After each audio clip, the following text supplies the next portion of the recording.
buck the status quo.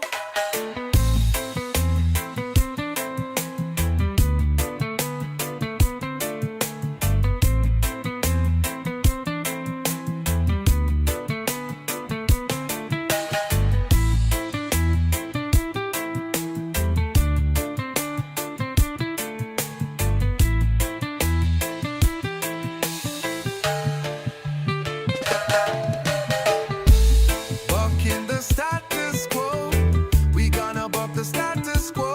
Oh, bucking the status quo, we gonna buck the status quo. The foundation leads the fight, the warriors lead the tribe. When the beat drops and the spirits rise, we find the truth behind the disguise.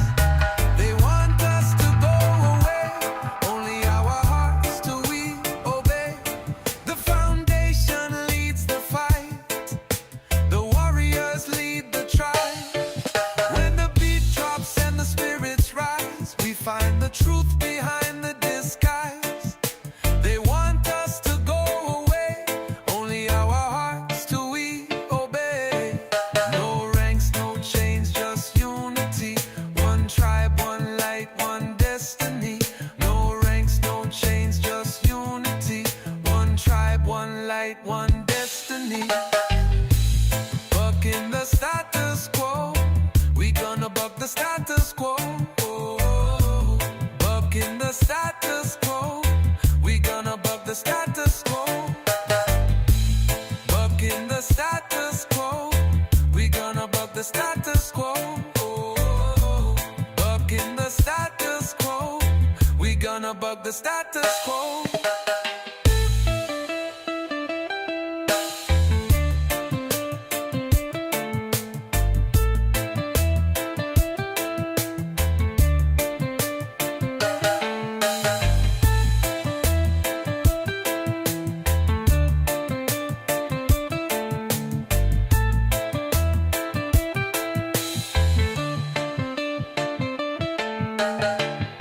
No ranks, no chains, just unity.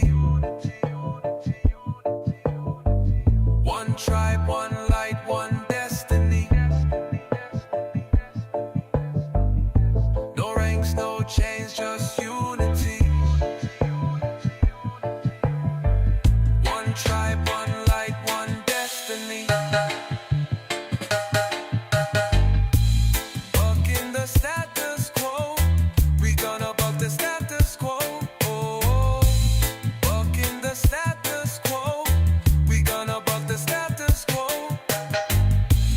Bucking the status quo, we gonna buck the status quo. Oh, bucking the status quo, we gonna buck the status quo.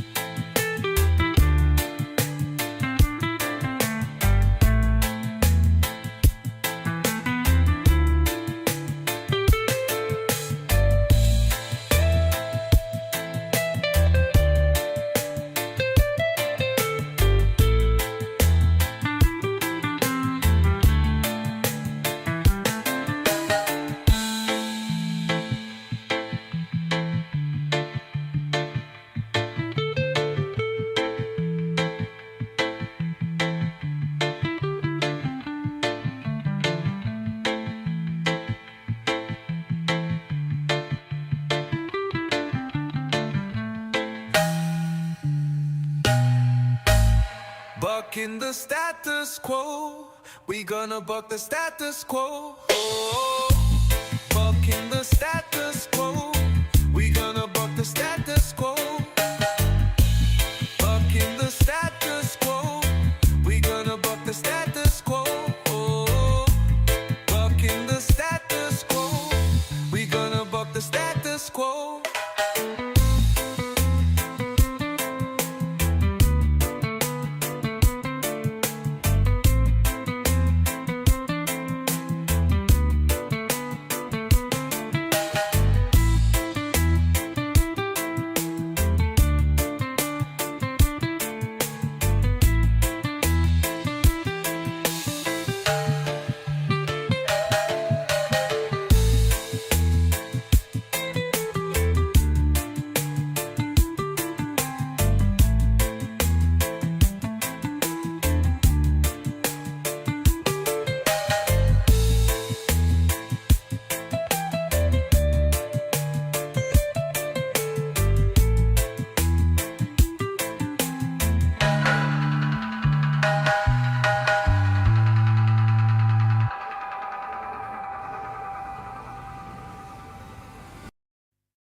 Bucking the status quo, we gonna buck the status quo. Oh.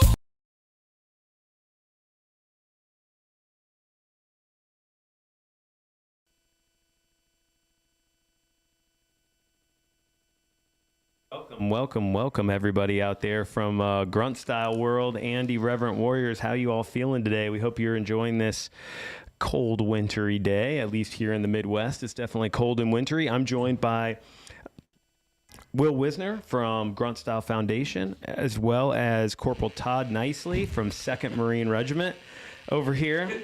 And he is a best-selling author and motivational speaker, going through an intense healing journey since his time in Afghanistan with 2nd Marine Regiment, including an ending with a ambush that permanently changed his life. But probably the most resilient dude I've ever met in my life. So we'll get into some of Todd's story again. You know, this isn't our first time having him on the podcast, and he's always a pleasure. And I love the irreverence that this guy brings. It's fantastic. And it is good to see you, Todd, man. I agree. You are one of the funniest dudes that I've met. I don't know about funny. It's just those are the things that happen in my life. And so when I tell the stories, I always told my wife before we got married that if I ever tell her a story where I went out and nothing happened, I'm lying, because crazy things happen all the time. I know. He should. I mean, if someone should have a really good reality show. Yeah, that guy. Yeah, this dude. All right, so recap of the Silkies hike. We just had our very first hike of the year for 2026. Really big hike, big turnout in the Midwest, in St. Louis, Missouri. And I know David, our producer, has a video that he's put together that's really good. So we're gonna go ahead and let that go ahead and run. Yeah, it was a blast.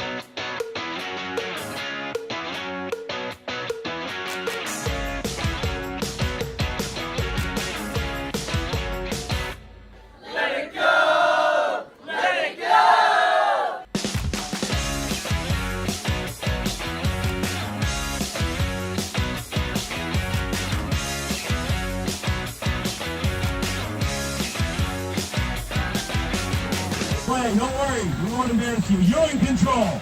You know what it's all about. First time hikers. What is the biggest threat to us? The Taliban or mental health?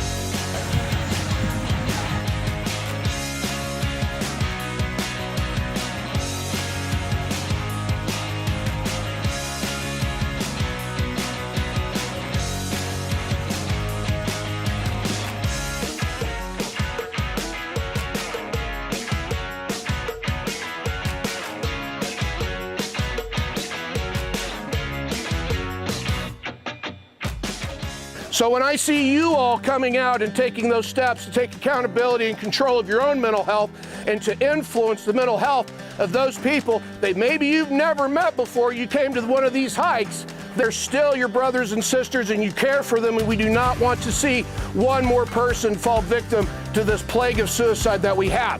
So our message is we are going to reject the status quo. Yes. All right? Yeah.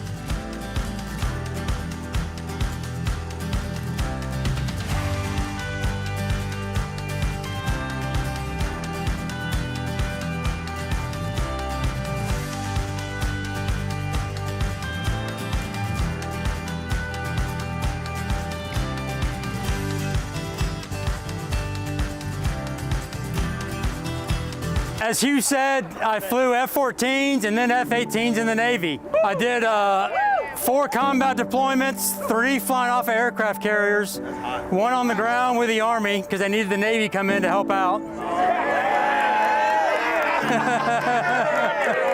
460 landings on the aircraft carrier. Graduated from Top Gun, and today I'm sitting here as a survivor of suicide and brain injuries. And I can tell you 100% suicide doesn't give a fuck if you're an officer, if you're enlisted, if you're a grunt, if you're special forces, or if you're an Airedale.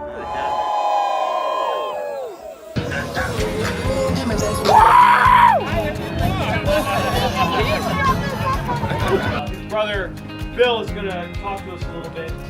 That is when Mike and I made a promise to each other that we were never, ever going to quit on each other. No matter how bad it got, we were going to fight.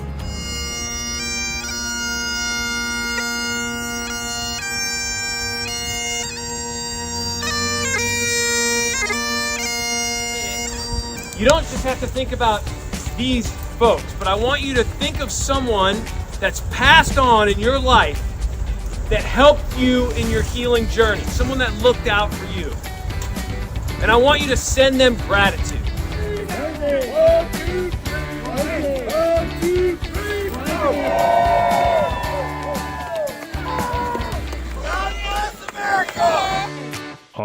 Awesome. Yeah, it was a fantastic event. Will, what did you get out of it? What did you like the most about the Irreverent Warriors events of last weekend? Well, I liked everything about it. First of all, it was a great time. Had a good time. I got to see a lot of things that I felt were inspiring and really kind of gave me some job satisfaction, I guess. I was watching some things happen that I feel are important. But my big takeaway was something that I was thinking about before we started the show, or what are we going to talk about here? We want to hit on what we thought was impactful. My takeaway came about from something that actually happened after the event that makes me reflect back on it. And that was Tuesday. I was testifying up at Jefferson City in the state capitol on a bill. There's another damn hemp bill that's back inside the state. And I was watching these politicians, and before we got in, we'd walked office to office, and we're sitting there talking to some of these guys, and they're talking about liquor and whiskey, and there's, it was just a conversation about getting together, smoking cigars, and some gal humor about alcohol. And then when we were in the testimonies of the committee, everybody was doing the pearl clutching and talking about intoxicating hemp versus non-intoxicating CBD, and everybody's just pearl clutching like crazy over saying this hemp product THCA and these things have these intoxicating effects. And at any rate, so I just thought, wow, what a weird duality that is, and justifications in the mind of, alcohol's infinitely worse, in my opinion, in terms of the amount of damage done. In fact, there's 4,000 kids a year that die between the ages of 13 and 19 annual from alcohol. Wow. Yeah, there's zero, from any of the cannabis stuff. So anyhow. Interesting. Mike, so here's where my takeaway comes. I would have never thought. Yeah. Yeah, it's crazy numbers, man. But thinking back on the hike this weekend, there we have Trey Warren was talking in front of the Blue Angels jet there. The right? F-18, yeah. And this guy is super credible. He is super accomplished. He's, got a doctorate. He's working now. He's entering politics on the influencing side here in Missouri. And just how forward and open he was with what he had to say on his journey, which includes, some like psychedelic assisted therapy, ibogaine specifically, and just how open he was. And I'm sitting here looking at, I'm like, man, the tide is starting to turn. We're starting to get really credible, important people. And that is existing inside of IW. Yeah. And that is where that's growing. More people that hear testimonies from people like Trey, that's going to ultimately impact those politicians and these hypocrites that are standing, behind the dais there in the Capitol building. So that was my big takeaways. Look at the impact of the work that's being accomplished. Yeah, the data shows that it saves lives. 1,000%. And there's really not a lot of downside, but yet we've been taught our entire lives that these things are dangerous. That's so right. It's changing minds is really, really hard. Well, I don't know where we're going to go about it with the book, but I talk about it in my book, how I changed my life. And I don't really talk about the drugs that were used during it, but I was doing a lot of self-medicating and headed real bad down towards the methamphetamine road, which I thought was funny because you're talking about all these other intoxicating drugs and stuff like that. Mm-hmm. And it made me a paranoid schizophrenic, drug-induced. Mm. And how I got out of that, I think we might have talked about this last time, was my ability to microdose on a small level with psilocybin to rebuild those pathways to go, okay, this isn't really happening. You're just seeing it through this perspective and your choice. So neuroplasticity of the brain, right? So it rebuilt a new pathway that allowed me to start thinking that and bypass the old one if I chose to. So it was really crazy. How long did that take to really notice the effects of that, Todd, from when you started to when you're like, hey, this is doing something? Well, I was pretty deep. Like, I was at the point to where I was watching numbers and counting numbers on license plates. And what they teach us at Focus, sometimes I'm going to give this away and they might get mad, is fact meaning. So when you're in that state, the facts that you have in your head, you start making meanings for the facts. So Sure. if they don't fit, then you retry it again to make it fit your meaning. Sure. And so that's what it was doing. But it took me maybe 2 or 3 months of, I'm not a doctor, so I don't want to say anything and someone go, well, it worked for him. Sure. But for me, it was doing it because it doesn't, the effects of them don't work if you continuously do them. That's why Sure. I say they're safe, because they're not addictive. They won't work Right. anymore. Right. So you got to wait a little bit and let it happen, but you have to be in a good state of mind, which means doing a program that teaches you the tools of how to handle the anger and all that stuff. Sure. And then you learn by using those tools while you're on it. Wow. And you have also like a pretty severe TBI. Well, they didn't tell me I did, but Yeah. I'm sure I do. Yeah. Well, the size of the explosion, I would assume, is Yeah, I played football, and Yeah. we were ramming heads, and the concussions, I've landed on my head several times. Yeah, the concussions are there, so. yeah. So I wonder if the psilocybin, the neuroplasticity is also helping there. You know what I mean? But I know that the planet, plants and the planet and nature do a really good job of healing humans if we let it, but we don't like to trust nature anymore, I guess. But I really want to talk about your book. We got it here. Your Choices Change Lives. And I know that it was a bestseller in the first week that it came out during Veterans Day week. Tell us how that's going. Tell us how it's being received and how it's selling, or if you're being invited to do book signings, or what's going on. So I do have a book signing coming up in Baldwin, Missouri. I know a lot of these people don't know where that's at, but yes, Sure. book signings are coming up, and I've been doing a lot of networking. I really want to fine tune my craft on how to tell the story and the audience, but I have been maybe offered to go do the Student Veterans Association next year and be a guest speaker there. I've been offered to be a keynote speaker at a Marine Corps League Midwest Conference. So I'm working up there. And the book for me is, for any veteran out there that's struggling, Yeah. I'm not really trying to push my book that hard. It's only 90 pages. It's straight into the point. Yeah, I loved reading it. It was an easy read, and your humor and your, you're not afraid to cuss. You're not afraid to self-deprecate. Like, you're not afraid to really get after it. Well, and that's a big part of healing and growing is owning your responsibilities, knowing who you are and who you were, and being able to adjust on the fly on those types of points. Like I say in there, I mean, I called myself a shithead, and I'm like, those were my words, no one else's, because I realized the things I was doing back then.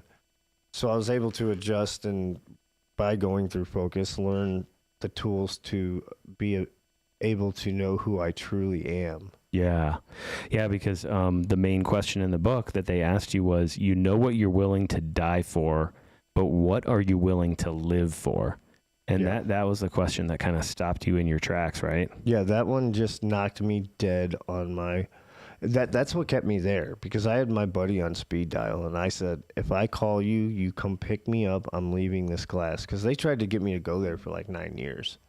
And I was like, I'm not doing this kumbaya shit. I don't need it. I'm a veteran. I can handle this myself. And we all know that you can't. Like, we didn't go into a firefight by ourselves. We didn't go through training by ourselves. We can't do it by ourselves. And that's what a lot of us get when we get out, because we get isolated and we think, okay, it's me now against the world. Yeah, I definitely had that for a really long time. And getting out of my own way has been the hardest thing in my life, has been getting out of my own way. I always wanted to see that these other people were persecuting me, and I had to fight everybody, right? I saw enemies everywhere, and it ended up that the things I wasn't taking accountability for, and most importantly, the things I was refusing to forgive myself for, let alone forgive others. But I had to forgive myself first, then forgive others. And I was just absolutely in denial of that for years. Right. And that was me not getting out of my own way, right? And then once I started experiencing or playing around with humility and curiosity, which I had completely let go of, when I started re-engaging with humility and curiosity and trying to forget all the stories I was telling about myself, but actually get back to who I was before all the different things that happened to me. Like basically me when I was 7 years old, getting back to that and trying to then say, who am I? I'm a loving person. I'm a kind person. I don't need all this armor. I don't need all this anger. And it took years to kind of just curiously and humbly kind of look at that and forgive myself. And it's just, before I even went down that path, I didn't know that was even a path. But that's the funny thing, is that the military took 7 to 6 months of your life and broke you down and changed you into a completely different person than you were for 18 years of your life. So the hard part is taking that bit of what you learned from the military that made you a good person along with all those other 7 traits. Yeah. And separating them and knowing when to use them. That's the hard part. That's a really good point. I know that when you were in Afghanistan, one of your closest friends, Nick Hand, is someone you talk about a lot in the book. I'd love for you to just share a little bit about what he means to you, and how do you think he would like this book?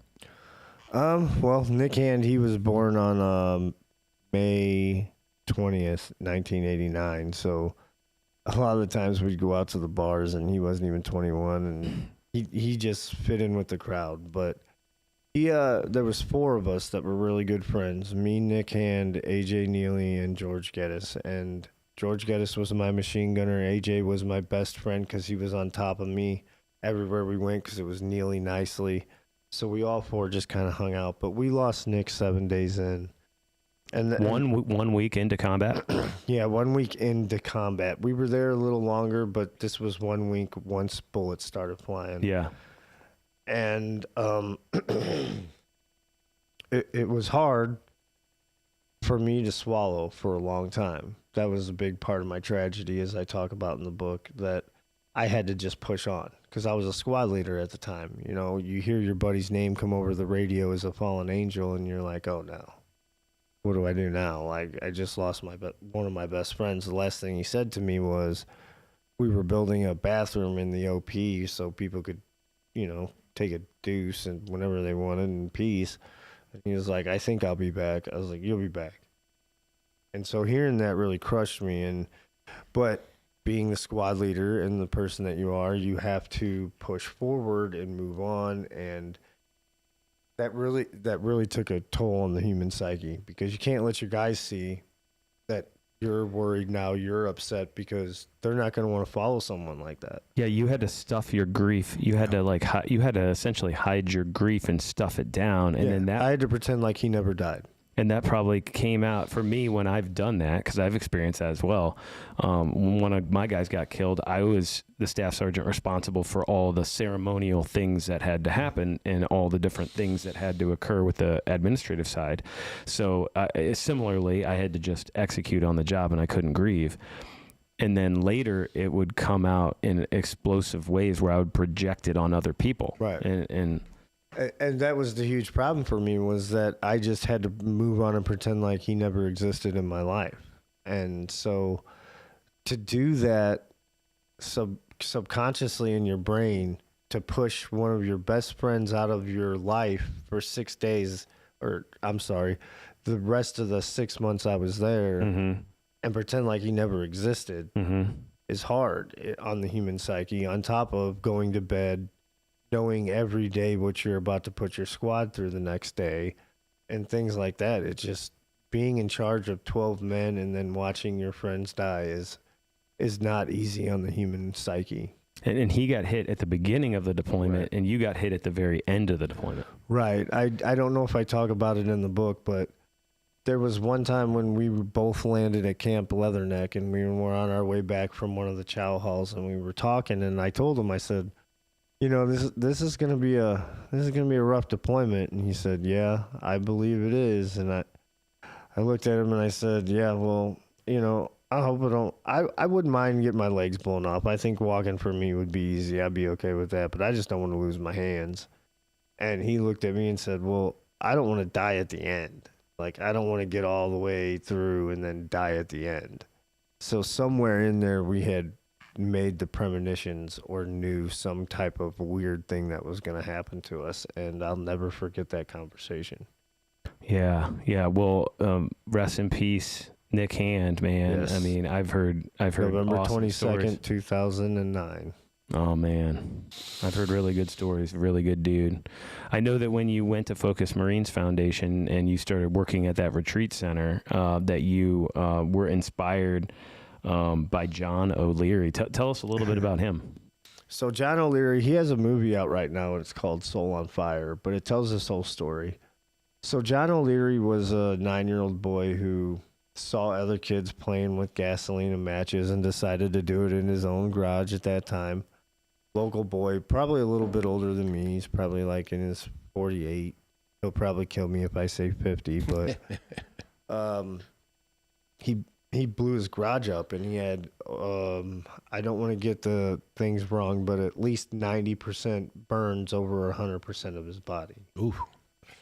If not more. So he lost his fingers, things like that, but his mom and dad never gave up on him. And they made him. They didn't make him. They gave him the choice to either give up or keep going. And he kept going. And so he comes and speaks out at Focus all the time, and he was a big motivational push for me to write the book. I didn't really want to. I didn't want to have to be the guy in the spotlight, but I guess if the shoe fits, wear it. But like, I emulate him. It's like I strive to do things better every day. Is that how he is? Yeah. Oh yeah. Like, the man is just a powerful individual. He's got a podcast. He's full of joy. He really is. Like, the man will light a room up faster than 50,000 candles. It's just crazy. And he's lived with a lot of pain. You understand all that. Oh yeah, I started watching the movie and it was hard for me to finish because one, I couldn't stop imagining that being my son, and two, every day when they changed the bandages, they had to put him in the water and go through all and those burns. I mean, that just, for a 9-year-old boy to succumb to all that, and My daughter's 9. My daughter's 9 right now. right, and still live through all that and be as happy as he is. Like, he tells a story too, though. He wasn't always so happy. It's just how you come out of this bitterness that you think that the world owes you something because something bad happened to you, and to come out of it without being bitter and angry, that's the gift. Yeah, that sounds like, I mean, Will talks about that a lot when he talks about trying to heal, and veterans letting go. That's right. Yeah. It's have you ever read that book, The Body Keeps the Score? Yeah. Yeah, I mean, Yeah. that one resonates with me. You're talking about pushing things down. Yeah. Sometimes when I'm working on things, I don't necessarily know what I'm working on, but then I'll get those weird little tremors will get going, and it's like something that I've stuffed down there is working through. Yeah. It's weird. In my meditations, there's like this well, this deep, dark well, and I used to be scared of it. And now I can either retrieve things from it or things can come up, but they're always much easier to face than what my anticipation tells me. It's always like, oh no, I don't want to face this. I want to run away from this. I want to run away from this. I don't want to face this. Well, maybe if I give it a hug, and then I give it a hug, and it's like, it's like it just wants to be felt and acknowledged. Acknowledged. The feelings want to be acknowledged. Well, I had something when you said fell into a deep dark well. My mind went to Edikuchi Kachinari Tosinari Tosinoka Sam Cannon Wackety Brown. You ever heard that one? No. He fell into a well. He fell into a well. He fell into a deep dark well. Oh. So there might be some listeners out there who know that song, but I don't know. That's one in my mind. I love that you got song lyrics like that. Yeah, I mean, I got things for everything. Yeah, You got to lighten up at some time, man. We're getting kind of down a dark road here. You're right. I mean, we were down in a dark well. Everybody's going, man. They're like making my brain think we got to break it up. I know, man. Yeah. I come to that conclusion an awful lot on these shows, man. We were going down to a deep dark well. No. Yeah. So when you went to this retreat, they taught you about how to keep the Marine in your pocket, which I just think is a wonderful analogy, because I think in the Marine Corps, we are known for our ego. Mm-hmm. We are known for being the most prideful, for being the most boastful, right? Tell me about the Marine in your pocket. I think that is fascinating. Yeah, so this was taught to me by one of the older Marines out there, and I give him all the credit for it. But, you know, we're always Marines. We're always going to be Marines. But you don't want to treat your family like a fire team, and you don't want to treat your family like they're your unit or anything like that. Mm-hmm. So you got to learn to not be a Marine sometimes. Oh, yeah. But have him in your pocket for when the neighbor starts being a real douche, and you can say, you know what? All right, Marine's coming out now. You didn't want this to happen, but now it is. This is how this is going to work. Yeah. And so you become that Marine again, but you got to know when to put them back in your pocket. Got it. So it's almost like a hat that you can put on. Yeah, it's almost like a card that says, no one knows I have this, but when I whip it out, they're going to be like, oh, shit, maybe I shouldn't have said anything. Got it. Yeah. but then you can still be like vulnerable and kind and fun-loving and relaxed. Yeah, I mean, you know? The Marine Corps taught us certain skills to keep us alive in combat. Mm-hmm. But they also taught us certain skills in leadership and how to run families and how to do that thing. But you have to take what's good from that and then remember who you were as a human before that and bring those two together. I love that analogy. Yeah, I think that keeping the Marine in your pocket is a perfect way to think about it, you know, because the uniform is literally something we put on, and then now we've taken it off. Mm-hmm. But some folks continue to identify with that forever, and they don't know how to separate the two from, hey, just be like you don't have to carry that weight all the time, you know? Well, and that's one thing I want to say is that, you know, we don't have to put on this facade all the time that we're happy or we're sad or we're a Marine and we're tough. Like, you're allowed to be who you want, but learn how to control all those personalities, because a lot of us, we have different personalities for different situations. Yep. Learn how to utilize them all as one, and you'll become a better person. You don't have to be a chameleon.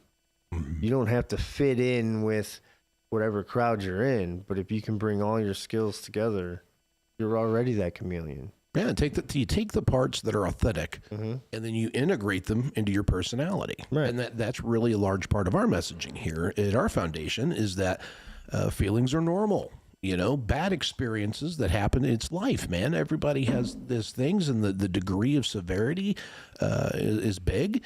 And, you know, some people's traumas are relatively small to this person's, but if it's the only big trauma they've had, it might as well be, you know, on par. But those resulting emotions that come from that, we try to push them down, ignore them. We find crutches not to feel them or experience them, and we miss out on the benefit of integrating those, like you said, into becoming the best parts and become this better person. Right. And one of the biggest things I'm working on still now is, like, I'm not perfect. I went through this program and I'm not perfect, but I get angry very quickly. And so when I get mad, I'm trying to learn to go, okay, why am I mad? Before I even say anything. Why am I mad right now? Okay, we'll say it's because my wife said this.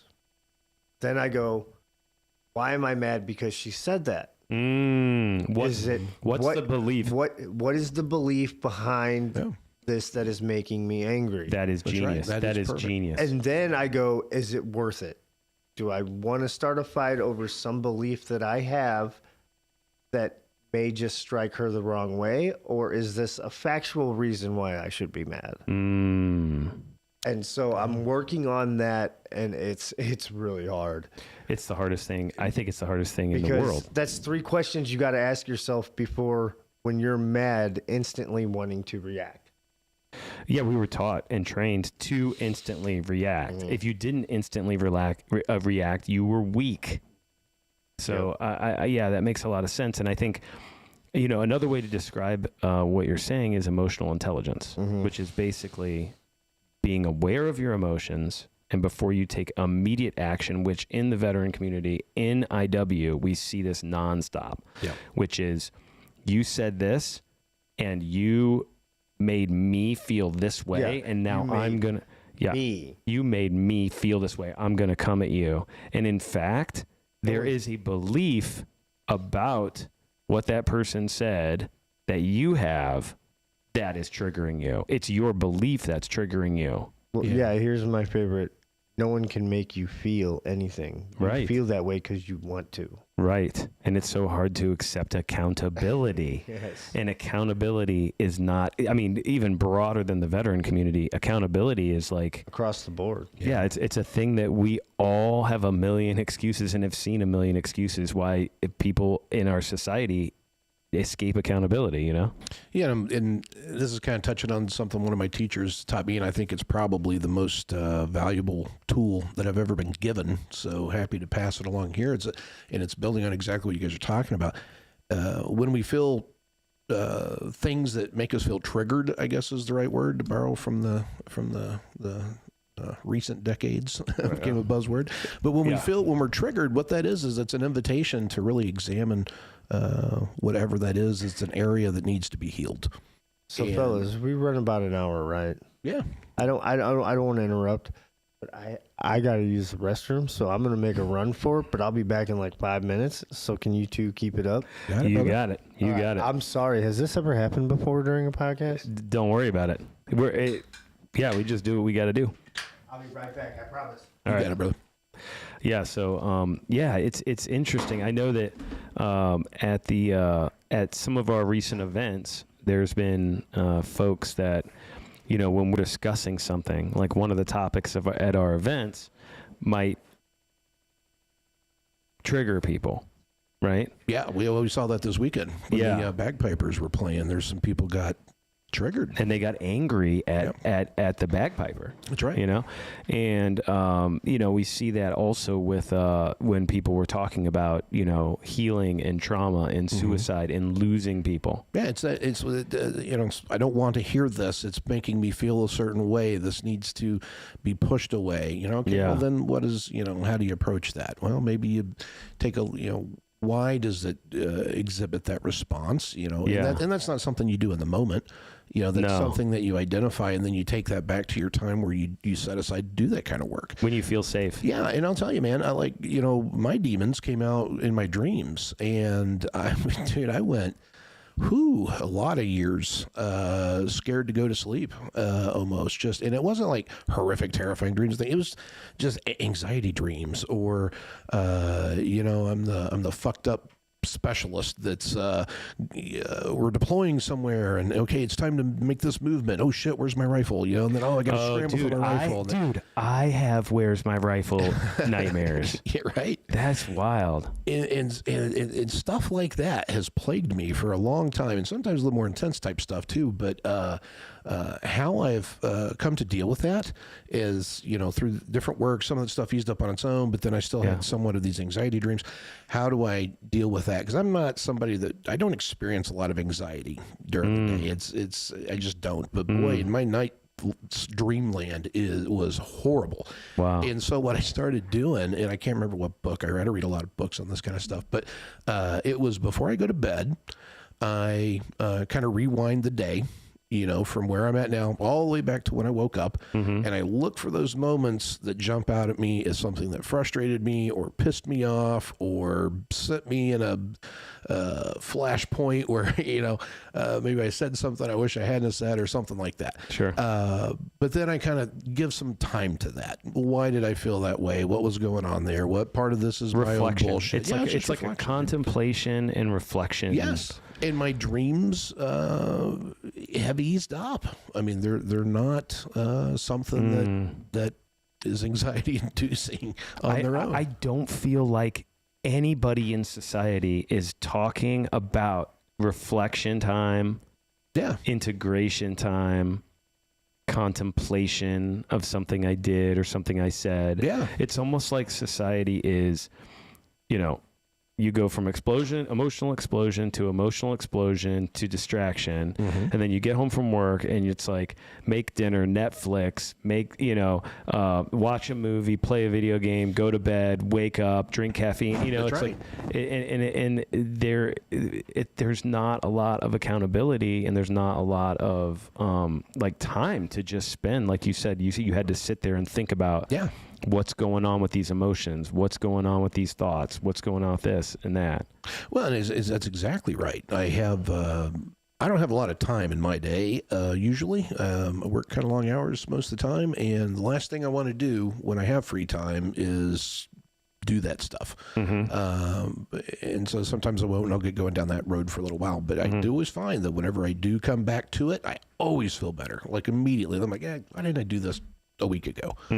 But welcome back, Todd. I think I'm giving the audio guy a lot of trouble right now. It's all good. Yeah, we'll get it. I got it. I think I got it. Okay, we're back. Sorry, ladies and gentlemen. My bladder was not holding that very much longer. So all good. Hey, what I wanted to ask you, my next thing I wanted to ask you about was setting boundaries with your family. Okay.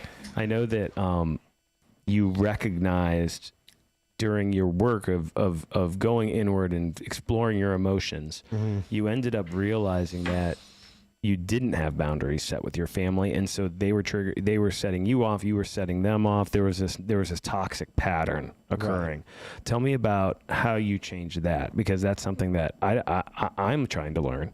So boundaries for me were very important to set with my family.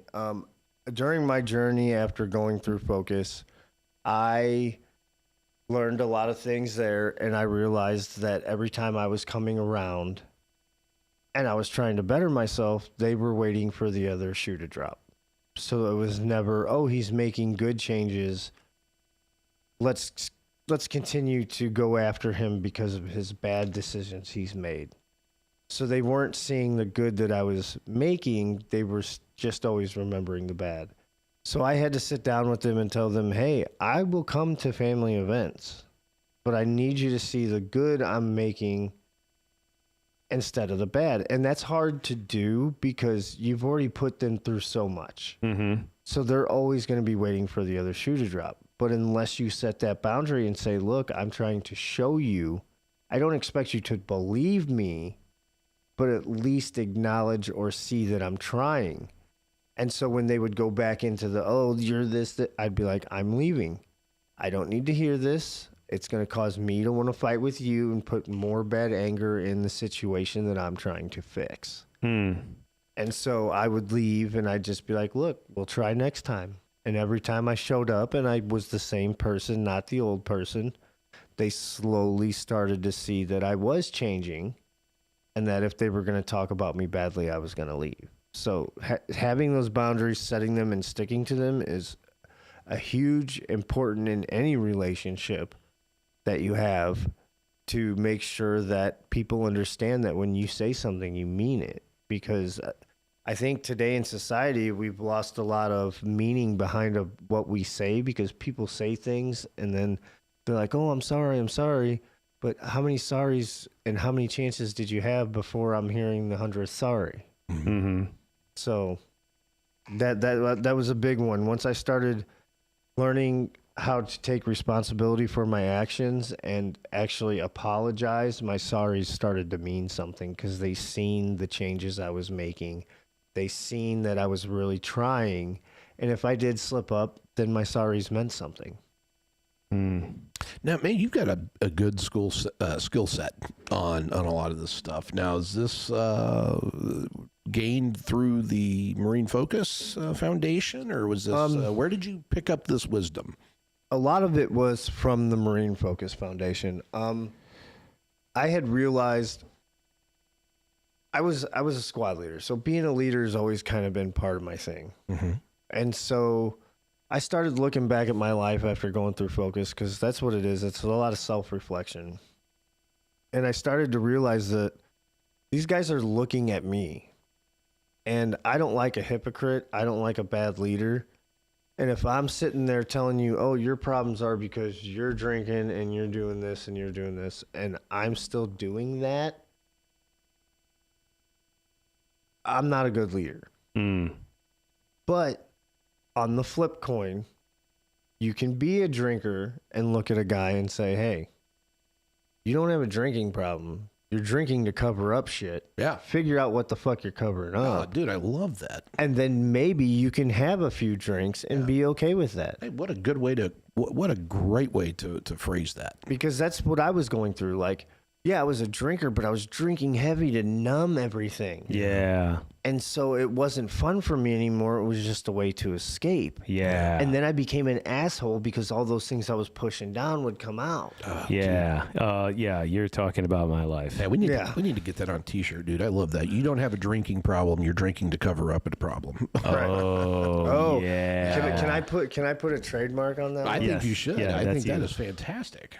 But that's how it was for me. So once I realized the problems that I was drinking to cover up and worked on those, I was able to have a few drinks and now laugh with my family again instead of feel like they were attacking me or pointing fingers at me and things like that. Now, it's a slippery slope. I'm not saying if you're an alcoholic, go ahead and try this. But what I'm saying is it worked for me because I'm still on a slippery slope. I have to have my wife remind me, hey, you're going a little too deep, you know. So it's a slippery slope. But if you can manage it and willpower it, it can be done. And I'm not putting anything against AA, and I'm not telling people to start drinking again. I'm just saying this what works for me.